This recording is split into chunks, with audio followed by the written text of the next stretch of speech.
సర్కార్ ఆఫీసులలో పనులు చేపిచ్చుడు అంత అలకటి పనేం కాదు. దీనికింత దానికంత అని ముందుగానే రేట్లు ఫిక్స్ చేసుకొని ఉంటారు.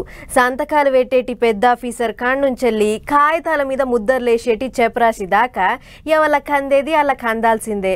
అప్పుడు కానీ ఫైల్కు కాళ్ళు కదలవు, ఫైల్ ముంగటికి పోదు. అందరు అట్లా ఉంటారని కాదు, కానీ ఎక్కువ మంది గట్లే ఉంటారు. ఎవరిని ఇడవరు, అది సీఎం అయినా పిఎం అయినా లంచం ఇయ్యాల్సిందే. బరాబర్ పైసలు ఇస్తేనే పని చేస్తారు. ఇగో గీసారి లెక్క.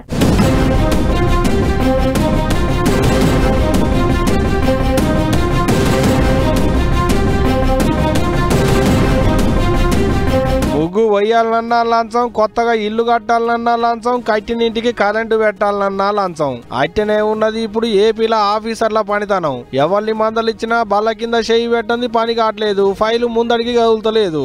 ఆగో అట్ట బల్ల కింద చేయి పెట్టి బరాబర్ లంచం అడిగినందుకే ఈసారి బలిబాత అయ్యిండు. ఇంతకు అసలు కథ ఏందంటారా? ఏపీ సీఎం ప్రతిపక్షంలో ఉన్నప్పుడు కొత్తగా ఇల్లు కట్టుకుందానికి పర్మిషన్ ఇయ్యమంటే లంచం అడిగిండటకి మోతవారి డిప్యూటీ తహసీల్దారు పేరు హుస్సేను 3 మాటల సీఎం అయిండు. మరిన్ని పైసలు ఉండాలనుకున్నట్టున్నాడు కావచ్చు. 1,80,000 ఇస్తేనే కాగితాల మీద సంతకాలు పెడతా అన్నాడట. అట ఇప్పుడు పాత పంచాయతీలంతా బయటికి గుంచి కొత్తగా కేసులు రాసిరు పెద్ద ఆఫీసర్లు. అంతేకాదు సారునుగా నౌకర్లకించి కూడా తీసేసిరట. ఇగో గీనేగా మూతవారి ఆఫీసరు చిత్తూరు జిల్లాలో ఉన్న శాంతిపురంలో డిప్యూటీ తహసీల్దార్ నౌకర్యాలుగా పెడతారట. పంకపాటి వాళ్ళు సర్కారులు ఉన్నప్పుడు శివపురంలో ఉన్న చంద్రాలు సార్ల సొంత భూమిలా ఇల్లు కట్టుకుందానికి ల్యాండ్ కన్వర్షన్ కొరకు పోతే 1,80,000 దాకా లంచం అడిగిండటకి మోతవారి. అటుగొట్టంగా ఇటుగొట్టంగా 1,00,000 తీసుకొని పని చేసిండట. ఇప్పుడు గీ ముచ్చట మొన్న కుప్పంలో తిరిగేతందుకు పోయిన చంద్రాల సార్కు చెవులేసిరు అక్కడి తెలుగు తమ్ముళ్ళు. ఇక ఊకుంటాడా గంత పని చేసినాక? ఇంకేముంది, జాయింట్ కలెక్టర్ కు ఫోన్ చేసి గా సంగతి ఏందో చూడమని చెప్పిండట. సారు వాళ్ళని వీళ్ళని విచారించి ఇక ఆటంక మనోడిని సస్పెండ్ చేసినట్టుగా ఆర్డర్లు వేసిండట.